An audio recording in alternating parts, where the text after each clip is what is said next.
കാന ആഖിറു കലാമിഹി ലാ ഇലാഹ ഇല്ലല്ലാഹ് ദഖലൽ ജന്ന. ഒരു മനുഷ്യന്റെ അവസാനത്തെ വാക്ക് ലാ ഇലാഹ ഇല്ലല്ലാഹ് എന്നായാൽ അവൻ തീരെ നരകത്തിൽ കടക്കാതെ അവൻ ഡയറക്റ്റ് സ്വർഗത്തിലേക്ക് എത്താൻ സാധിക്കും. അല്ലാഹു അങ്ങനെയുള്ളൊരു ഭാഗ്യം നമുക്കെല്ലാവർക്കും, നമ്മെ സ്നേഹിക്കുന്നവർക്കും നൽകുമാറാകട്ടെ. അത് ഈ മരണസമയം എന്ന് പറയുന്നത് ഒരു വേർപാടിന്റെ സമയം ആണല്ലോ. സ്വാഭാവികമായും വേർപാടിന്റെ സമയം മനസ്സ് ഏറ്റവും പതറിപ്പോകുന്ന ഒരു സമയമാണ്. അതുകൊണ്ടാണ് നമ്മൾ വിദേശ രാജ്യത്തേക്ക് പോകുന്ന ആളുകൾ വീട്ടിൽ നിന്ന് ഭാര്യയോടും മക്കളോടും ബാപ്പനോടും ഉമ്മനോടും ഒക്കെ സമ്മതം ചോദിച്ച് ഇറങ്ങുമ്പോൾ അദ്ദേഹത്തിന്റെ മനസ്സിന് വലിയ ആശങ്കയും വലിയ ബേജാറുള്ള സമയമാണ്. അതുകൊണ്ടാണ് കാറിൽ കയറി ഉടനെ തന്നെ കൂട്ടുകാര് ചോദിക്കും, പാസ്പോർട്ട് എടുത്തില്ലേ, അതുപോലെ ഫോൺ കയ്യിലുണ്ടല്ലോ, ഇങ്ങനെയൊക്കെ ചോദിക്കും. പഴയ കാലത്ത് ടിക്കറ്റ് എടുത്തില്ലേ എന്നും ചോദിക്കാറുണ്ടായിരുന്നു. പിന്നെ അത് ചോദിക്കില്ല, കാരണം ഫോണിനല്ല ഇപ്പം ടിക്കറ്റ്, പണ്ടങ്ങനല്ല. അങ്ങനെ ചോദിക്കും. കാരണം ഈ ബേജാറിൽ മറന്നുപോകാനുള്ള സാധ്യതയുള്ളത് കൊണ്ടാണ് ഓർമ്മിപ്പിക്കുന്നത്. എങ്കിൽ ജീവിച്ച ലോകത്തോടും ജീവിച്ച വീടിനോടും സുഹൃത്തുക്കളോടും കുടുംബങ്ങളോടും എല്ലാം യാത്ര പറയുന്ന സമയമാണല്ലോ മരണസമയം. അപ്പോൾ നല്ല ബേജാറ്, വലിയ പ്രയാസം ഉണ്ടാകുമെന്ന് പറയാനില്ല. ആ സമയത്ത് പ്രത്യേകിച്ചും ശൈത്താൻ മനുഷ്യനെ തെറ്റിക്കാൻ വേണ്ടി വരും എന്ന് പല ഗ്രന്ഥങ്ങളിലും നമുക്ക് കാണാൻ സാധിക്കും. ദാഹം മുക്കുന്ന സമയത്ത് നല്ല വെള്ളം ഇങ്ങനെ കൊണ്ടുവന്ന് കാണിച്ച്, നീ യഹൂദിയായാൽ വെള്ളം തരും, അതുപോലെ ക്രിസ്ത്യാനിയായാൽ വെള്ളം തരും, അതേപോലെ ഞാൻ നിന്റെ ബാപ്പയാണ് എന്ന് പറഞ്ഞ് ബാപ്പന്റെ രൂപത്തിൽ ചിലപ്പോൾ വരും, വളരെ ഇഷ്ടപ്പെട്ടവരുടെ രൂപത്തിൽ വരും. ഞാൻ നിന്നോട് പറയട്ടെ, ഞാൻ മരിച്ചുപോയ ആളല്ലേ, ഞാൻ നിന്നുള്ള സ്നേഹം കൊണ്ട് വന്നതാ, നീ ഇങ്ങനെ മരിക്കല്ല, നീ യഹൂദിയായിട്ട് മരിച്ചോ, അതാണ് നല്ലത്, ഞാൻ അനുഭവം പറയാണ് എന്നൊക്കെ ശൈത്താൻ വന്ന് പറയും. അല്ലാഹു സുബ്ഹാനഹു വ തആല അവന്റെ ശർറിൽ നിന്ന് കാക്കട്ടെ. ആ ഒരു സന്ദർഭത്തിൽ ലാ ഇലാഹ ഇല്ലല്ലാഹ് എന്ന കലിമയൊന്ന് ചൊല്ലിക്കിട്ടിയാൽ അത് വലിയ ഭാഗ്യമാണ്. അങ്ങനെയുള്ള വലിയ ഭാഗ്യം ലഭിക്കാൻ വേണ്ടി അതൊന്ന് ഓർമ്മിപ്പിച്ചു കൊടുക്കുക എന്നതാണ് ലഖ്നൂ മൗതാക്കും ലാ ഇലാഹ ഇല്ലല്ലാഹ്. മരണം ആസന്നമായവർക്ക് നിങ്ങൾ ലാ ഇലാഹ ഇല്ലല്ലാഹ് ചൊല്ലിക്കൊടുക്കണം എന്ന് പറഞ്ഞതിന്റെ ഉദ്ദേശം. കാരണം എന്താണ്? ഖുർആൻ പറഞ്ഞു, ദക്കിറു ഫഇന്ന ദിക്റാ തൻഫഉൽ മുഅ്മിനീൻ. ഓർമ്മിപ്പിച്ചു കൊടുത്താൽ മുഅ്മിനീങ്ങൾക്ക് ഫലം ചെയ്യും, മുഅ്മിനീങ്ങൾക്ക് അത് ഉപകരിക്കും. അപ്പോൾ അവർക്ക് ലാ ഇലാഹ ഇല്ലല്ലാഹ് ഓർമ്മ വന്നവരത് ചൊല്ലും. അതുകൊണ്ടാണ് ഇമാമിങ്ങൾ അവിടെ വിശദീകരിച്ചു, ലാ ഇലാഹ ഇല്ലല്ലാഹ് എന്ന് നമ്മൾ അവിടെ വെച്ച് ചൊല്ലുക മാത്രമേ പാടൂ, അദ്ദേഹത്തോട് ചൊല്ലു എന്ന് പറയാൻ പാടില്ല. നീ ലാ ഇലാഹ ഇല്ലല്ലാഹ് എന്ന് ചൊല്ലു എന്ന് പറയാൻ പാടില്ല. പിന്നെ അദ്ദേഹത്തിന്റെ മുമ്പിൽ വെച്ച് നമ്മൾ ലാ ഇലാഹ ഇല്ലല്ലാഹ് എന്ന് ചൊല്ലുക, അത് കേട്ടിട്ട് അദ്ദേഹത്തിന് ഓർമ്മ വരട്ടെ, ചൊല്ലു എന്ന് പറയരുത്. അതൊരു നല്ല മനുഷ്യന്മാര് ചൊല്ലുന്നതാണ് ഏറ്റവും കൂടുതൽ നല്ലത്. കൂടുതൽ അടുപ്പമുള്ള ആളുകൾക്ക് ചൊല്ലാം. പക്ഷേ കുടുംബത്തിൽ സ്വത്തവകാശം കിട്ടാൻ സാധ്യതയുള്ള ആളുകൾ അവരല്ലാത്തവരാണ് നല്ലത്. കാരണം ഈ ലാ ഇലാഹ ഇല്ലല്ലാഹ് കൊടുക്കുമ്പോൾ എന്നെ എല്ലാം മരിപ്പിക്കേണ്ട പരിപാടിയാണ്, ഇവന് സ്വത്ത് കിട്ടാൻ വേണ്ടിയാണ് എന്നൊരു ധാരണ വരണ്ട. അതുകൊണ്ട് അല്ലാത്തവരാണ് നല്ലത് എന്നും ചില മഹാന്മാര് പറഞ്ഞിട്ടുണ്ട്. ഏതായിരുന്നാലും ശരി, ഇനി ആരും ഇല്ലെങ്കിലുള്ളവരങ്ങ് ചൊല്ലിക്കൊടുത്താൽ മതി. ലാ ഇലാഹ ഇല്ലല്ലാഹ് അത് ഓർമ്മിപ്പിക്കാനുള്ള ഒരു പരിപാടിയാണ്. ഇതേപോലെ ആ സമയം വല്ലാത്തൊരു ഗൗരവമുള്ള സമയമാണ്.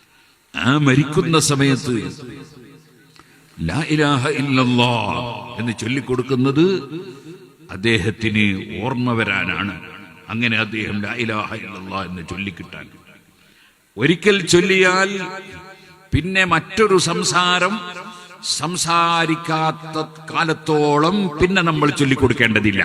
കാരണം അദ്ദേഹത്തിന്റെ അവസാനത്തെ വാക്ക് ലാ ഇലാഹ ഇല്ലല്ലാഹ് എന്നാവുക എന്നതാണ് നമ്മുടെ ഉദ്ദേശം. അതിന്റെ കൂടെ മുഹമ്മദുർ റസൂലുള്ളാഹ് എന്നുകൂടി കൂട്ടിച്ചേർത്താൽ യാതൊരു കുഴപ്പവും ഇല്ല. അതേ സമയത്ത് മഹാനായ റിഫായി ശൈഖ് റളിയല്ലാഹു അൻഹുവിനെ പോലുള്ള മഹാന്മാർ അങ്ങനെ ചൊല്ലി മരിച്ചവർ ഉണ്ട്. അങ്ങനെ മരിപ്പിക്കാൻ വേണ്ടി ദുആ ചെയ്ത മഹാന്മാരുണ്ട്. ലാ ഇലാഹ ഇല്ലല്ലാഹ് മുഹമ്മദുർ റസൂലുള്ളാഹ് എന്ന് ചൊല്ലിയാലും യാതൊരു കുഴപ്പവും ഇല്ല. അത് ഷഹാദത്ത് കലിമയാണല്ലോ. പക്ഷേ ഇത് ചൊല്ലുന്നത് മുസ്ലിമാകാൻ വേണ്ടിയല്ല. ഇത് മുസ്ലിമാണ്, മുസ്ലിമായ മനുഷ്യനാണ് ഇത് ചൊല്ലിക്കൊടുക്കുന്നത്. നേരത്തെ തന്നെ അദ്ദേഹം മുസ്ലിമാണ്. അതുകൊണ്ട് ലാ ഇലാഹ ഇല്ലല്ലാഹ് എന്ന് മാത്രം ചൊല്ലിക്കൊടുത്താലും കുഴപ്പമില്ല. ഏതായിരുന്നാലും ശരി, അങ്ങനെ ലാ ഇലാഹ ഇല്ലല്ലാഹ് എന്ന് ചൊല്ലിക്കൊടുക്കുന്നത് പോലെ മരണശേഷം ഖബറിൽ കൊണ്ടുപോയി വെച്ചാൽ അവിടെ ഇരുട്ടറയാണ്, അവിടെ സുഹൃത്തുക്കളില്ല. അതേ, ഇന്നലെ വരെ ഒന്നിച്ചു കിടന്ന ഭാര്യയില്ല, കൂടെ കളിച്ചു നടന്ന മക്കളില്ല, നമ്മുടെ നേതാക്കളില്ല, അനുയായികളില്ല, കൂട്ടുകാരുമില്ല, പാർട്ണർമാരില്ല, തൊഴിലാളികളില്ല, മുതലാളിയില്ല. ഒറ്റക്ക് ഖബറിൽ കിടക്കുകയാണ്. അങ്ങനെ കിടത്തി മൂടുകല്ല് വെച്ച് കൂടെയുള്ള ആളുകൾ പിരിഞ്ഞു പോകുമ്പോൾ ഈ ഖബറിൽ കിടക്കുന്ന വ്യക്തിയുടെ മനസ്സിന്റെ ബേജാറും ബുദ്ധിമുട്ടും പറയണോ? ആ സമയത്താണ് ഈ മലക്കുകൾ വന്ന് ചോദ്യം ചെയ്യുന്നത്. അങ്ങനെ ചോദ്യം ചെയ്യുമ്പോൾ മലക്കുകൾക്ക് മറുപടി പറഞ്ഞു കൊടുക്കാനുള്ള ഒരു ഓർമ്മിപ്പിക്കൽ, അതാണ് തൽഖീൻ ചൊല്ലിക്കൊടുക്കുക എന്ന് പറയുന്നത്. അതുകൊണ്ടാണ് ഇമാം സക്കരിയ അൻസാരി റളിയല്ലാഹു അൻഹു അവിടുത്തെ ഹസനുൽ മതാലിബിലും അവിടുത്തെ ശിഷ്യരും കൂടിയായ ഇമാം ഖതീബ് ശർബീനി റളിയല്ലാഹു അൻഹു അവിടുത്തെ മുഗ്നിയിലുമൊക്കെ ദക്കിർ ഫഇന്ന ദിക്റാ തൻഫഉൽ മുഅ്മിനീൻ എന്ന ആയത്ത് തൽഖീനിന് തെളിവായി ഉദ്ധരിച്ചതായി കാണാം. കാരണം മുഅ്മിനീങ്ങൾക്ക് ഓർമ്മിപ്പിച്ചു കൊടുക്കുകയാണ്. ഖബർ എന്ന് പറയുന്നത് എന്താണ്? ബൈത്തുൽ മുസ്ലിമിൽ മയ്യിത്ത്, മരിച്ചുപോയ മുസ്ലിമിന്റെ വീടാണ് ഖബർ. മരിച്ചുപോയ മുസ്ലിമിന്റെ വീടാണ് ഖബർ. അതുകൊണ്ട് തന്നെ ഖബർ ആദരിക്കപ്പെടണം. അപ്പൊ ഈ ഖബറിൽ കിടക്കുന്ന മോമിനായ മനുഷ്യന് വലിയ ബഹുമാനമുണ്ട്. ആ ബഹുമാനാദരവിന്റെ ഭാഗമാണ് ഖബറിലേക്ക് കൊണ്ടുപോകുന്നതിന് മുമ്പ് തന്നെ അദ്ദേഹത്തിന്റെ മയ്യിത്ത് കൊണ്ടുപോകുമ്പോൾ നമ്മൾ ലാ ഇലാഹ ഇല്ലല്ലാഹ് ലാ ഇലാഹ ഇല്ലല്ലാഹ് എന്ന് ചൊല്ലിക്കൊണ്ട് മയ്യിത്ത് കൊണ്ടുപോകുന്നു. ഇവിടൊക്കെ അങ്ങനെ തന്നെയല്ലേ? അല്ലേ?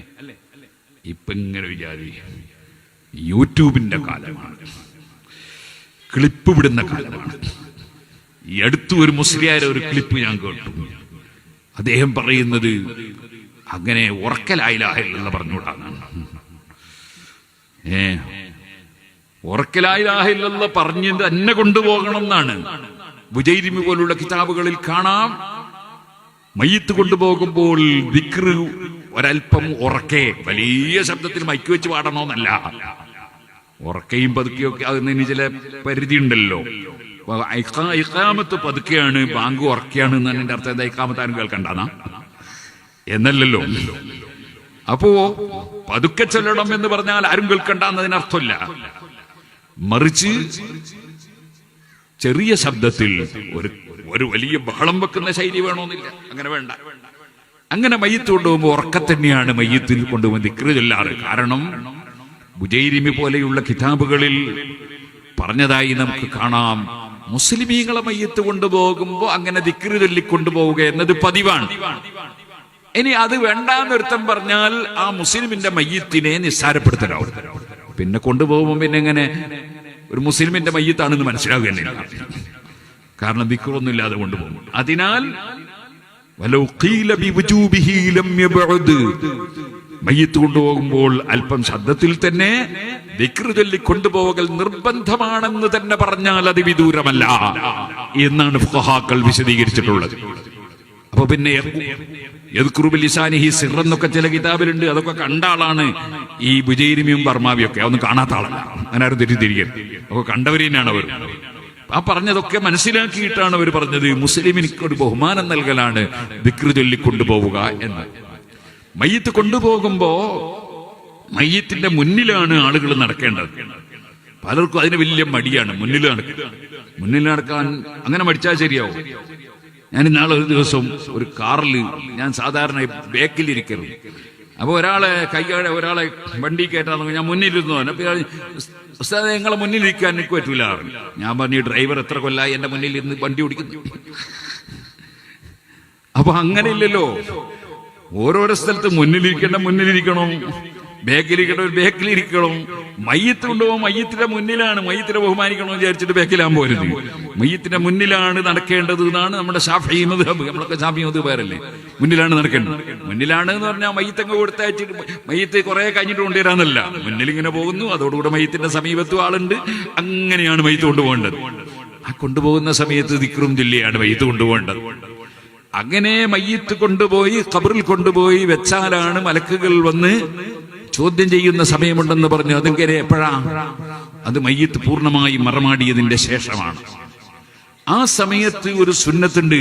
ആ സുന്നത്താണ് തസ്ബീത്ത് ചൊല്ലുക എന്നത്. അതെപ്പോഴാ? പൂർണ്ണമായി മൂടിയതിന്റെ ശേഷം. പല സ്ഥലത്തും അത് ചെയ്യാറുള്ളത് മൂടിക്കൊണ്ടിരിക്കുമ്പോൾ. അതതിന്റെ പരിപൂർണ രൂപമല്ല. അങ്ങനെ ചെയ്താൽ തെറ്റാണെന്ന് ഞാൻ പറയുന്നില്ല. അതിന്റെ ശരിയായ രൂപം പൂർണ്ണമായി മൂടിക്കഴിഞ്ഞിട്ടാണ് തസ്ബീത്ത് ചൊല്ലി കൊടുക്കേണ്ടത്. തസ്ബീത്ത് നമ്മളവിടെ ചെല്ലാറുണ്ട്. അല്ലാഹുമ്മ സബ്ബിത്ഹു ഇൻദ സുആൽ. അല്ലാഹുവേ, നീ അദ്ദേഹത്തിന് ചോദ്യം വരുന്ന സമയത്ത് സ്ഥിരപ്പെട്ട നിലക്ക് മറുപടി പറയാൻ തൗഫീഖ് കൊടുക്കണേ എന്ന് പറഞ്ഞുകൊണ്ടുള്ള ഒരു ദുആയാണത്. അത് നമ്മുടെ നാട്ടിലൊക്കെ പല സ്ഥലത്തും അതിന് മുൻപന്തിയിൽ ഉണ്ടാകാറുള്ളത് സുന്നികളെക്കാൾ കൂടുതൽ സുന്നികളല്ലാത്തവരാണ്, തസ്ബീത്തുകളാൻ. അതിലേതെങ്കിലും ഒരു മൗലവി വന്ന് വേഗം അതങ്ങ് തുടങ്ങി, സുന്നി മൗലവി വരുന്നതിന് മുമ്പ് ഞാനിത് തുടങ്ങിപ്പോണമെന്നുള്ള നിർബന്ധമാണ് അവർക്ക്. എന്നിട്ട് ഒരാൾ ഇങ്ങനെ ചൊല്ലിയിട്ട് ബാക്കിയുള്ളവർ ചൊല്ലും. അപ്പൊ നിങ്ങൾ അവരോട് ചോദിക്കണം, ഇങ്ങനെ നബി സല്ലല്ലാഹു അലൈഹി വസല്ലമ തങ്ങൾ അല്ലാഹുമ്മ സബ്ബിത്ഹു ഇൻദ സുആൽ എന്ന് ചൊല്ലിക്കൊടുക്കുകയും അപ്പൊ സഹാബത്തൊക്കെ അല്ലാഹുമ്മ സബ്ബിത്ഹു ഇൻദ സുആൽ എന്ന് ഏറ്റുപറയുകയും ചെയ്തതായി വല്ല ഹദീസിലും കാണിച്ചു തരാമോ എന്ന് ചോദിക്കണം. ഞാൻ ഉറപ്പിച്ചു പറയുന്നു, അങ്ങനെ ഒരു ഹദീസ് കാണിച്ചു തരാൻ കഴിയില്ല. അങ്ങനെ ഒരു ഹദീസ് കാണിച്ചു തരാൻ കഴിയില്ല. പിന്നെ അവരെന്തുകൊണ്ടാണ് അത് ചെയ്യുന്നത്? അവര് ചെയ്യുന്നത് നമ്മളും ചെയ്യുന്നുണ്ടല്ലോ. തസ്ബീത്ത് ഒരാൾ ചൊല്ലിക്കൊടുത്ത് മറ്റുള്ളവർ ചൊല്ലുന്നുണ്ടല്ലോ. നമുക്കതിനൊരു കുഴപ്പമില്ല. എന്തുകൊണ്ട്? ഈ പുത്തൻവാദികൾക്കൊരു വാദമുണ്ട്. പുത്തൻവാദികൾ എന്ന് പറഞ്ഞാൽ ഉറൂസ് ബിദഅത്താണെന്ന് പറയുന്ന കക്ഷികൾ, അവർക്കൊരു വാദമുണ്ട്. ഒരു വാദം എന്താ? നബി സല്ലല്ലാഹു അലൈഹി വസല്ലം ചെയ്തത് മാത്രം കോപ്പി അടിച്ച് ചെയ്യല്ലാതെ വേറൊന്നും ചെയ്യാൻ പാടില്ല എന്നാണ് അവരുടെ വാദം. ചെയ്താൽ ബിദഅത്താവുന്നാണ്. എന്നാൽ അവരെ തസ്ബീത്ത് ബിദഅത്തിൽപ്പെട്ടതാണ്. കാരണം നബി സല്ലല്ലാഹു അലൈഹി വസല്ലം അങ്ങനെ ഒരു തസ്ബീത്ത് ചൊല്ലിക്കൊടുക്കുകയും മറ്റുള്ളവർ ഏറ്റുപറയുകയും ചെയ്യുന്ന ഒരു സ്വഭാവം ഉണ്ടായിട്ടില്ല. അതേസമയത്ത് എന്തുണ്ട് നബി സല്ലല്ലാഹു അലൈഹി വസല്ലം പറഞ്ഞിട്ടുണ്ട്. എന്ത്?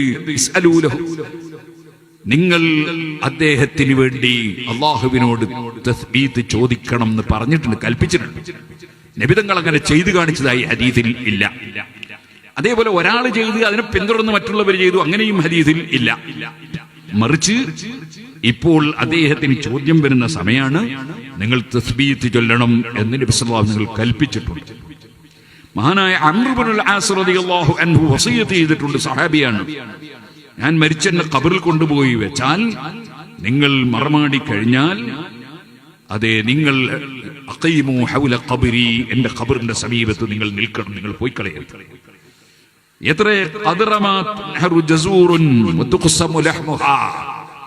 ഒരൊട്ടകത്തെ അറുത്ത് അതിന്റെ മാംസം നുറുക്കി വിതരണം ചെയ്യുന്ന അത്രയും സമയം നിങ്ങൾ അവിടെ നിൽക്കണം.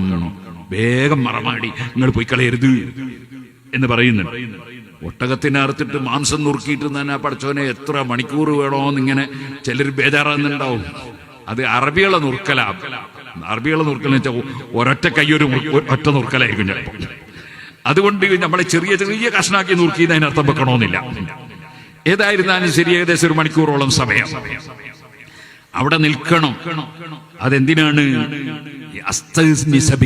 സഹാബിയായ അംർ ഇബ്നുൽ ആസ് റളിയല്ലാഹു അൻഹു പറയാൻ, നിങ്ങൾ അവിടെ നിന്നാല് എനിക്ക് മനസ്സിന് വലിയ സമാധാനമാണ്.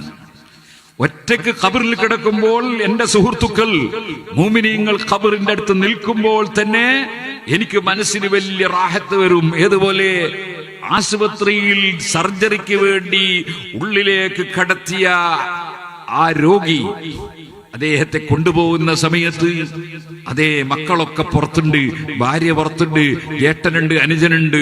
സർജറിക്ക് കൊണ്ടുപോകുമ്പോ അദ്ദേഹത്തിന് വലിയൊരു സമാധാനം ഉണ്ടാവും. നേരെ മറിച്ച് ഒറ്റക്ക് സർജറിയിലേക്ക് വേണ്ടി ആ ഓപ്പറേഷൻ തിയേറ്ററിൽ കൊണ്ടുപോകുമ്പോ അയാളുടെ മനസ്സിന് വല്ലാത്ത ബേജാറുണ്ട്. ഇത് നമുക്ക് അനുഭവിക്കാൻ കഴിയുന്ന സംഗതിയാണ്.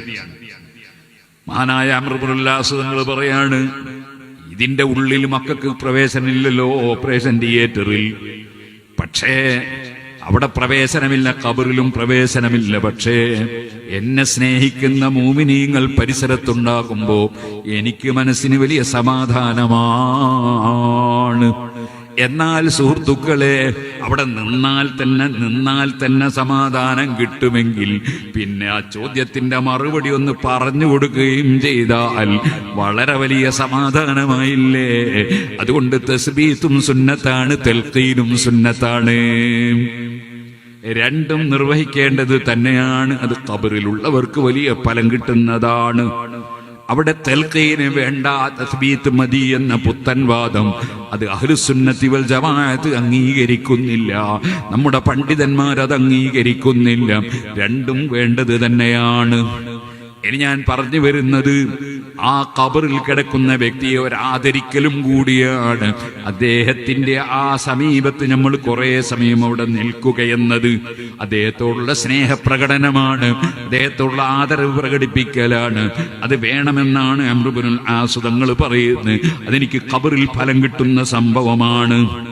അങ്ങനെ ഖബറിൽ കിടക്കുന്ന മനുഷ്യൻ അദ്ദേഹം അതുകൊണ്ട് അനുഭവിക്കുന്നത് പോലെ ഖബറിൽ കിടക്കുന്ന മനുഷ്യന് ഖബറിന്റെ സമീപത്ത് വെച്ച് ഖുർആൻ ഓതിയാൽ ഖബറിലുള്ള മനുഷ്യന് വലിയ ഫലം ലഭിക്കുന്നു.